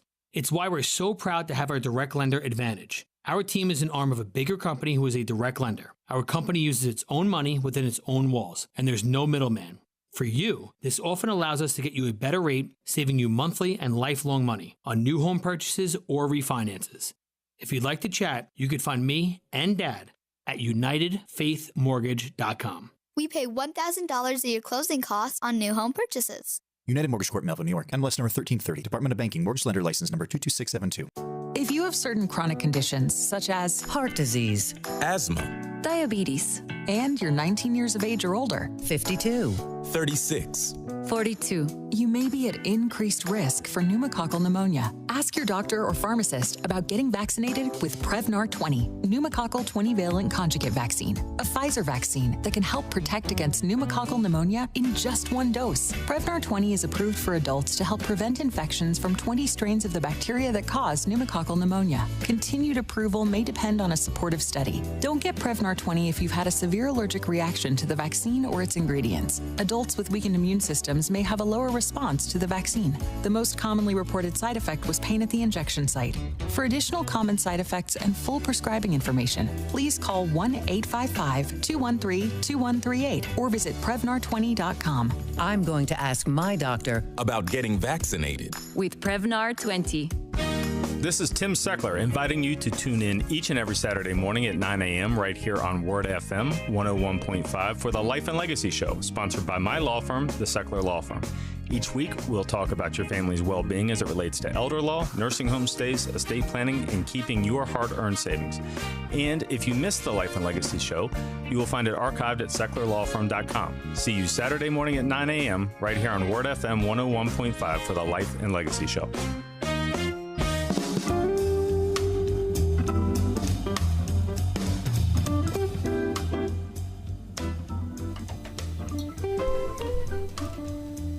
Over the holiday weekend, the city of Orlando put out an email where they talked about the 4th of July holiday, and it was a weird email. And of course, you know how city government is. They said this: a lot of people probably don't want to celebrate our nation right now, and we can't blame them. When there is so much division, hate, and unrest, why on earth would you want to have a party celebrating any of it? I mean, what the heck? I mean, this is the city of Orlando. Right. Now, as you might imagine, as I read that, I go, there was a lot of backlash. Was there? As well there should be. Yeah. Right? I mean, look, and of course, you know what happened yesterday? It's a horror show. It is a horror show, and we live in a deeply imperfect country. Mm-hmm. We know that. I mean, I was on a thread yesterday and with family and friends, and someone said, you know, we don't deserve a celebration this year, this country. And I don't believe that at all. I mean, these are very, very difficult times, but you need to go back to the genius of what this country is all about. it is an imperfect union. But as we struggle daily to make room for the immigrant, to love the unwanted, to try to engage in matters of race or equality, whatever that is. And, I know people roll their eyes at that, but that's what it's all about. Mm-hmm. It is the American experiment, right? This crazy melting pot of a country where we're all here together. And I don't know. It was a strange 4th of July. But I love this country and thrilled to be here. We're talking about freedom. We take it for granted. Yeah. I mean, holy smokes, how many people around the world, millions of people who would love to have their own congregation to go to or their own copy of God's word to hold in their hands. We just kind of shrug our shoulders and, that's just how it is. I don't know. Not to get on a soapbox, but of course, that's why we're here. Our priorities are so whacked. How is it that we cannot be, especially as believers in Christ, better citizens of this country, to uphold these values that are written into the Constitution, to be that person, especially as a citizen of God? How can we not be better, stronger, truer, and at the same time not denigrate this country, not rip it down? I'm so glad you brought this up because I was just thinking yesterday, looking at, kind of scrolling through Twitter and seeing what people were saying on the 4th of July yesterday morning. Which, yeah, as you said, taking the temperature. But one of the things I kept coming back to is that instead of looking at the history of the U.S. and our founders and say, trying to tear it all down. Come on. Okay. I wish that people would go back and actually look and read the founding documents. What we need is to get back to what those guys were getting at. I mean, they don't need to be those guys didn't need to be their ideas don't need to be overthrown. I'm not saying that they were perfect people, because they for sure weren't.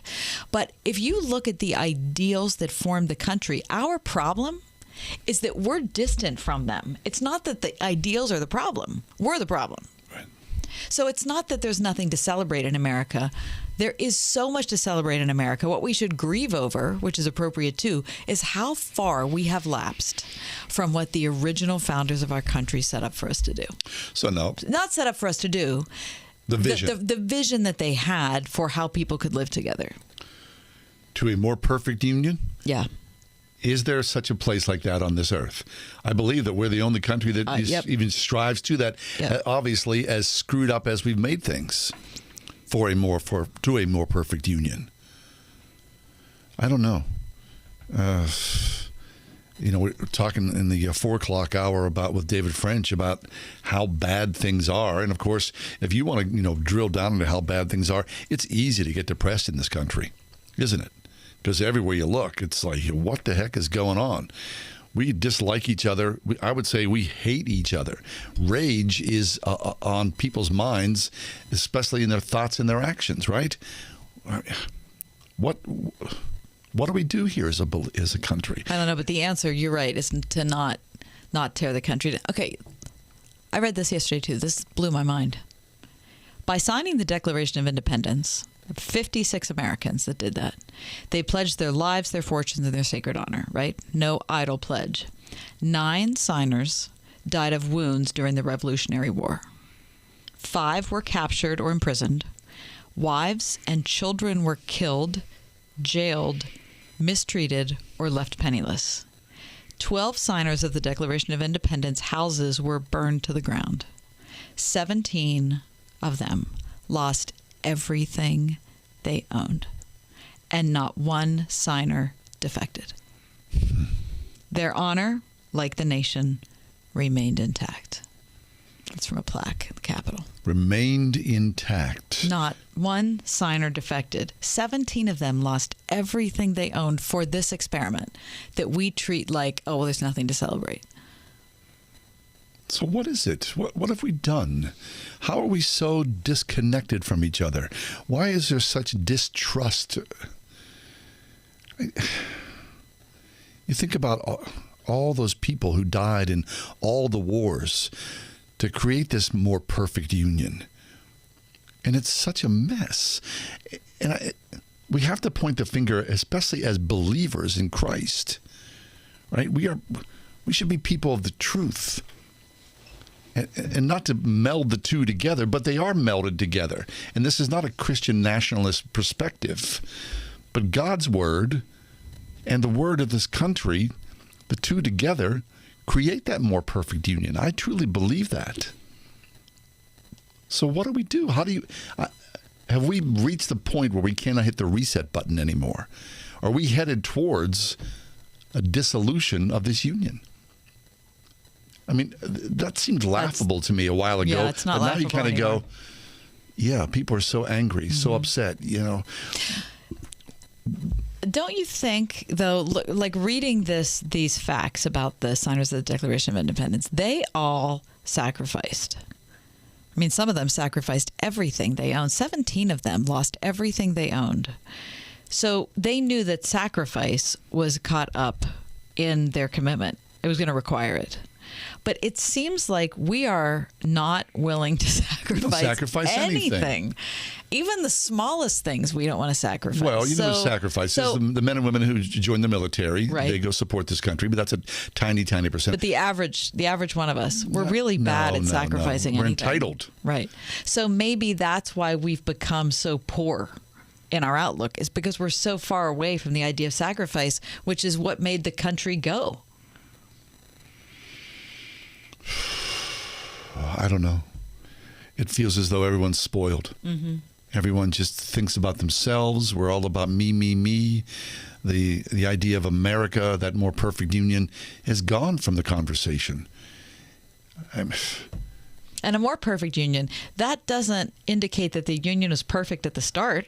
It was never perfect. It was never perfect. It's an ideal we're striving We're for to try to make we're sense still, of. Right, we're still working toward it.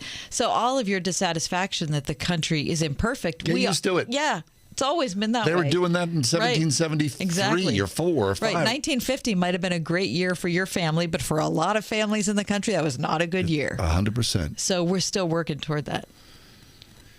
I don't know.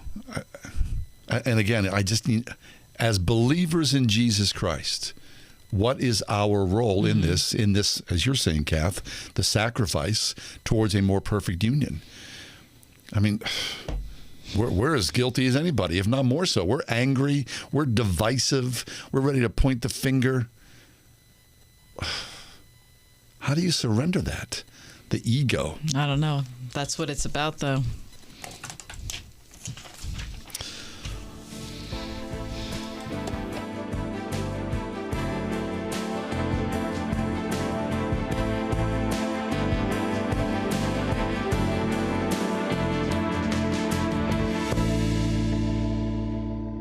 The word around town is that Pittsburgh homeowners are choosing doing it right when it comes to their roofing, siding, and remodeling projects. That's because since 1984, Doing It Right roofing, siding, remodeling continues to set the bar through clear communication and an installation that's second to none. Doing It Right employs only the most experienced professionals to install and oversee your project. They'll stop at nothing to ensure your satisfaction, doing business honestly, taking no money down and no payment until the job is complete. Doing It Right will ensure all work is installed to the industry's highest standards, then back it all up with their lifetime workmanship warranty. As a prestigious multi-award-winning Owens Corning Platinum contractor, as well as a VSI certified installation contractor, you can't go wrong with Doing It Right. Mention John and Kathy for a discount off your estimate. Call 724-NEW-ROOF for a free project evaluation or visit roofingcontractorpittsburgh.com. Want it done right, call Doing It Right. If you are 65 or older, you know this. It's really frustrating to deal with out-of-pocket medical expenses, watching your hard-earned dollars just flying out the window. Well, here's something that can really help, and it's worth taking a minute to look into. Medi-Share has a new option called Medi-Share 65 Plus. Medi-Share is a community of Christians who share each other's healthcare bills, and it really is a community. People encourage and pray for each other. And Medi-Share 65 Plus is a low-cost option for those with Medicare Parts A and B that fills in the gaps where Medicare stops. You can lock in one low monthly price for up to 10 years. It's great for peace of mind. You can use your Medicare-approved doctor and get prescription savings, dental and vision savings. Very worth looking into, and it's so easy to find out why people rave about the customer service at Medishare. They're great to talk to on the phone. Here's the number. Call 833-SHARE-55. That's 833-SHARE-55. 833-SHARE-55. I truly have never worked in a place that I've loved so much. Cara Bell, principal at Jubilee Christian School in Mount Lebanon. The feeling is so warm and open when you walk in. They're very passionate about teaching, passionate about the school, and they love the children. Everybody's willing to step up and help one another. There's just so much love there and compassion for each other, and it's just a nice, warm place to be. Imagine, believe, achieve. Jubilee Christian School, K through 7th grade, now enrolling for the fall at jubileecs.org. Do you need new blinds or shades? Blindster.com offers custom-made blind shades and shutters shipped directly to you at prices less than big box retailers. Blindster blinds are easy to install and guaranteed to fit. Don't overpay for new blinds. Shop Blindster today and save big. Blindster.com. Ask Alexa to play the word Pittsburgh to hear us there. We're on your Google speaker too, plus iHeart, TuneIn, and on Odyssey. 101.5 WORD-FM, Pittsburgh. People raise funds in all sorts of unusual, inventive ways. I've written a story today about a guy named Michael Weridan who finished a 61-day run across the United States, 3,200 miles. Oh, my gosh. 61 days. And he did this to raise $100,000 for World Vision to help provide families around the world access to clean drinking water. He set off from San Francisco and traveled those 3,200 miles to Delaware, of all places. If you were doing that whole trip, it wouldn't be very motivational to think you were going to end up in Delaware. Yeah. He said he breezed through 35 audiobooks at 2 times speed, including... How many audiobooks? 35 audiobooks at gosh. 2 times speed, including Bill Bryson's A Short History of Nearly Everything. Which is a very funny book. It is. And he said a low moment was during this 2-month trek came in Indiana, where he tweaked his hamstring while avoiding an angry driver who tried to nudge him off the road. Nice. He said, there's incredible beauty in the United States. Right now, I am super Team America. For every one person who tried to run me off the road, I had 10 people that were stopping their car and offering to give me a ride or handing me snacks. I feel so fortunate to get a chance to see parts of the country that I had never seen before and learn a lot about all the different places. Here's the thing. He's 48 years old. It's not like he's 25. Right. He's 48 years old. He averaged more than 50 miles per day. That's crazy.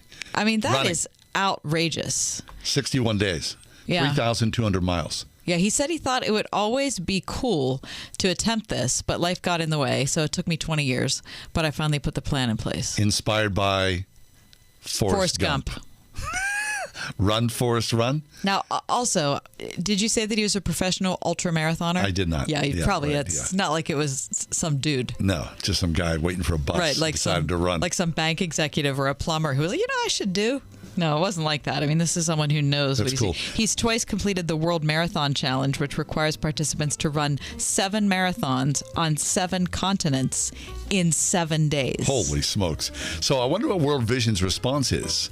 I mean, Thank you. I think would be a good one. So deeply creative and gave up a big chunk of his life. That's fabulous. Boy, I hate running. Yeah, I hate it I'm so not a much. fan. I really admire people. I see people running and I'm like, good for you. Because I don't have that. Well, we're going to run out of here right now. Okay. Have yourself a great night. See ya. See you tomorrow. The Ride Home with John and Kathy, a production of Salem Media Group. This is Jerry Boyer for Townhall.com. The Congressional Budget Office just released its new budget and economic outlooks, and I regret to inform you there's not really